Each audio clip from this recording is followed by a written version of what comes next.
be. There's a battle on the other side of the sand dunes, like 5 or 6 miles away or something. And we had our line at night, and it was a irrigation canal. And there's on one side it dropped off like 10 feet to the water, and the other side it went up a couple feet, went over a few feet, and then went up. And my foxhole was down there on the side there. And in the middle of the night, I heard a kerplunk in the water, and I was thinking, it's probably a frog, but it could be a North Vietnamese soldier getting in there, and and I got scared. It's the scariest I've ever in my life. My heart was pounding. I was afraid somebody was going to hear my heart pound, and or the goop there. So I took a grenade out and pulled the pin and threw it in the water.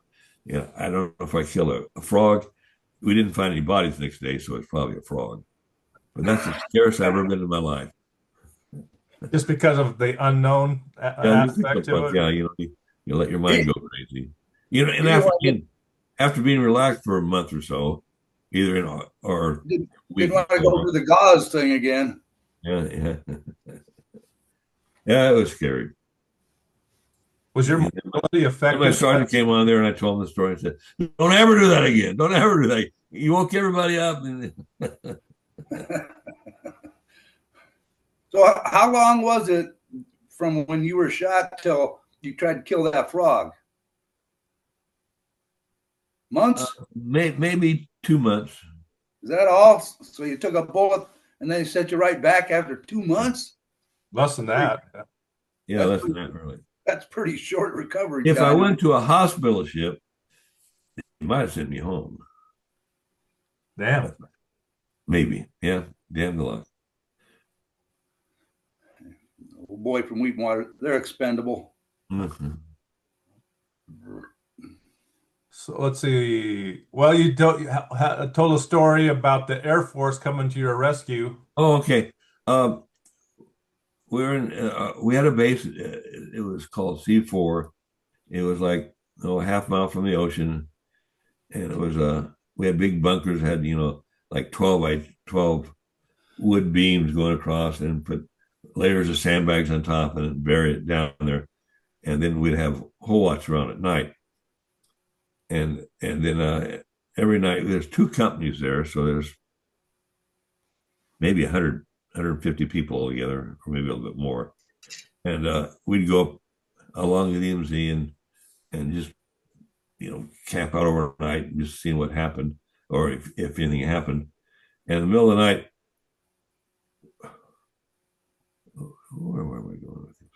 In the middle of the night, we heard him, the enemy, on the other side of a clearing, chopping and digging in and making bunkers or whatever.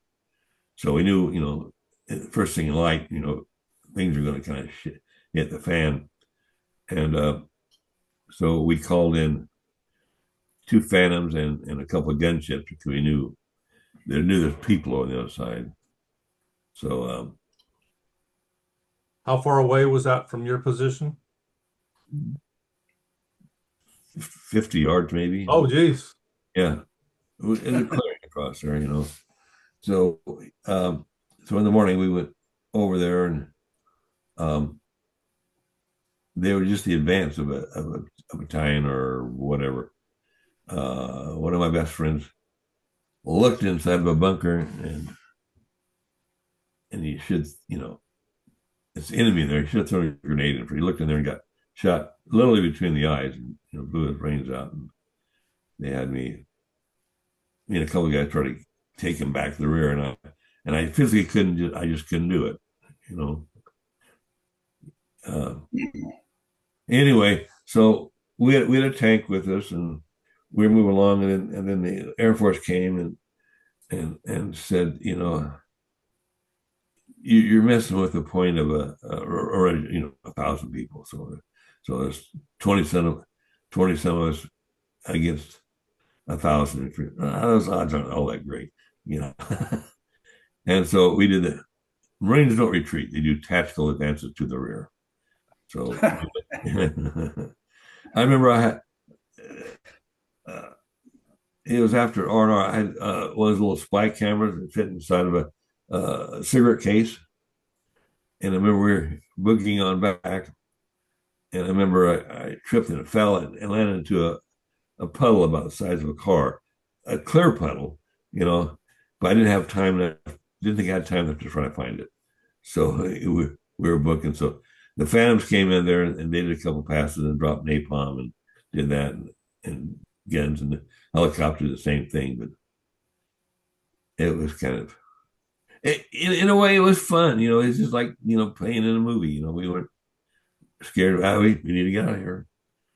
Uh, we had, between our clearing and their clearing, there's a sniper. Every once in a while we hear it, and we take turns, about three of us, stand up for about 2 seconds and jump down. Did anybody hear? Anybody see where it shot? Did you hear the bullet Damn. over? Sounds like fun, huh? What you think about maybe putting your helmet on the end of your rifle and sticking it up instead of your actual head? They were kids. They were kids, Sean. We're just having fun playing Marines. Well, you also get to look around too. Cowboys, Indians, yeah. Never did find him though. Anyway, so there's a story about you coming across a fellow weeping water in.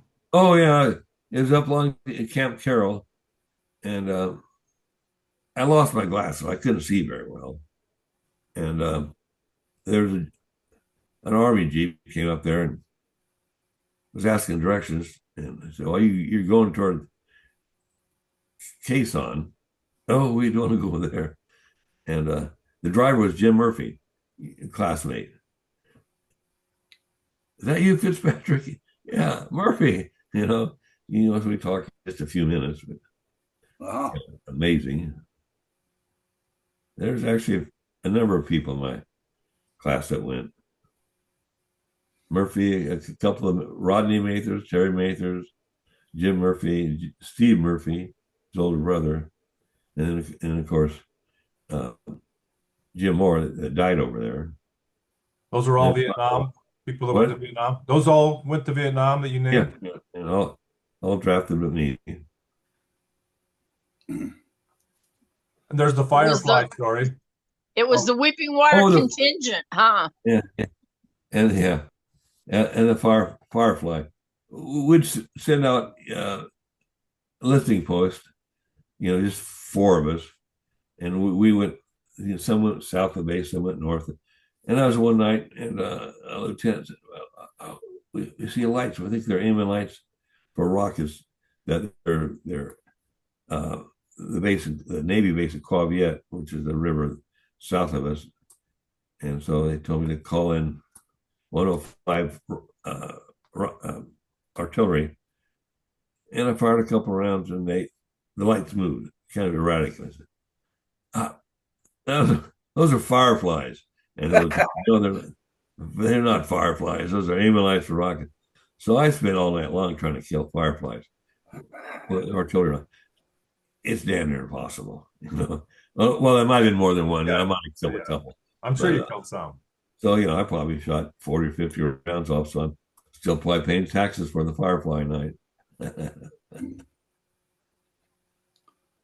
When there's a story about you and a buddy walking through a field or tall grass or something and ran into a couple of some enemy, and you both kind of looked at each other and said, "I don't want to fight no more," and then you walked on by.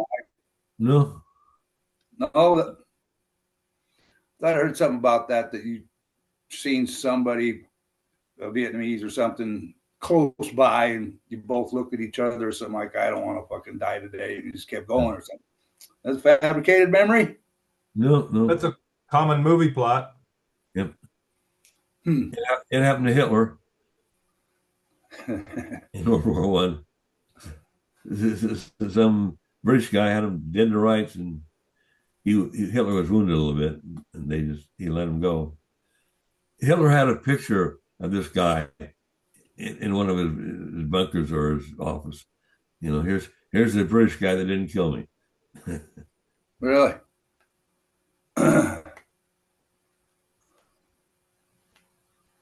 There's another example of like you out of luck, missing getting bombed. Oh yeah, there's a number of those. Um, we were up on DMZ building a base, and after I was friendly with the machine gun crew, and after I built my foxhole, I was just about ready to go over there and talk to them, and our tow round came and hit their foxhole dead on, killed all four of them. You know, so if it would have been 2 minutes later, I'd have been one of them. But I remember that night, they didn't even, they took the bodies up to where the landing zone was, and I went up there. They went up there middle of the night and talked to them for about an hour. Tell them goodbye and everything, and wish them luck. And I don't know if I told them I'd see you in heaven one of these days. I don't know, or hell, Marine Corps hell, or Marine Corps heaven might be hell. Who knows? Was that just something you spontaneously thought of, or was that something people just did? Well, no, I don't know. I just did. Just did. Close friends with them. Then another one you missed by 24 hours. Oh yeah, okay.